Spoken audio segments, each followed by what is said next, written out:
سلسلہ فیضان اعلی حضرت میں ہوا ذوق نعت کا فائنل، مدنی اور رضوی ٹیموں کے درمیان ہوا مدنی مقابلہ اور ٹیم مدنی کے اسلامی بھائی آگے رہے۔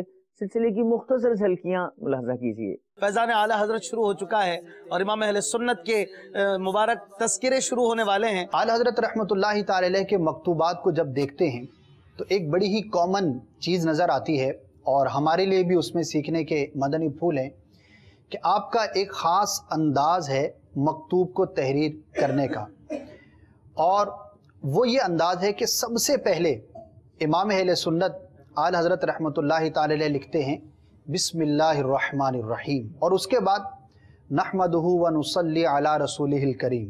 اکثر جگہ پر یہ ہے، تو یوں مکتوبات کو اگر دیکھتے ہیں تو اس حوالے سے بھی اعلی حضرت رحمۃ اللہ تعالی علیہ کا ایک بڑا ہی نمایاں مقام نظر آتا ہے۔ آج فائنل ہو رہا ہے ذوق نعت کا، اور جیتنے والوں کے لیے ہے مدینہ شریف کے ٹکٹ انشاءاللہ تعالی۔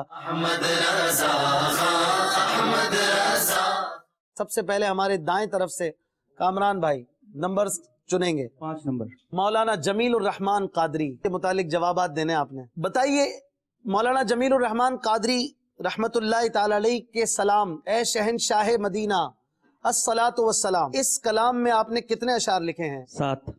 7۔ آپ کا جواب غلط ہے، آپ نے 8 اشعار لکھے ہیں۔ اب آخری فرید بھائی باقی ہیں۔ نمبر 3 کس کا نام ہے اور کن کے متعلق سوال ہوں گے؟ جی عام ہے مفتی اعظم ہند مولانا مصطفیٰ رضا خان۔ آپ سے پہلا سوال ہے، سامان بخشش میں آپ نے کتنے کلام لکھے؟ 46۔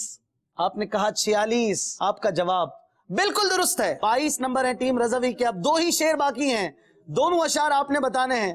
اگر آپ بتا دیں گے تو مقابلہ برابر ہوگا، اور اگر آپ ایک بھی شعر یہ بتاتے ہیں تو مقابلہ نکل سکتا ہے۔ شعر ہے خار صحرائے، ٹیم رضوی پہلے شعر پڑے گی۔ خار صحرا، خار صحرائے نبی پاؤں سے کیا کام تجھے، آ میری جان میرے دل میں ہے رستہ تیرا۔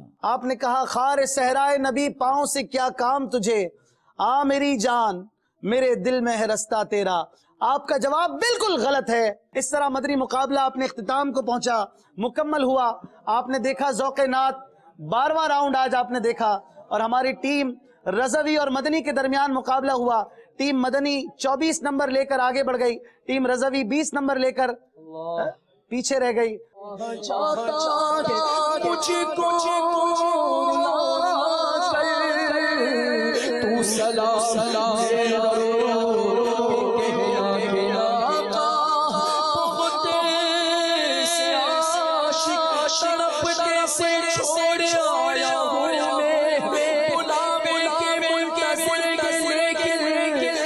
صبح آیا نہ شام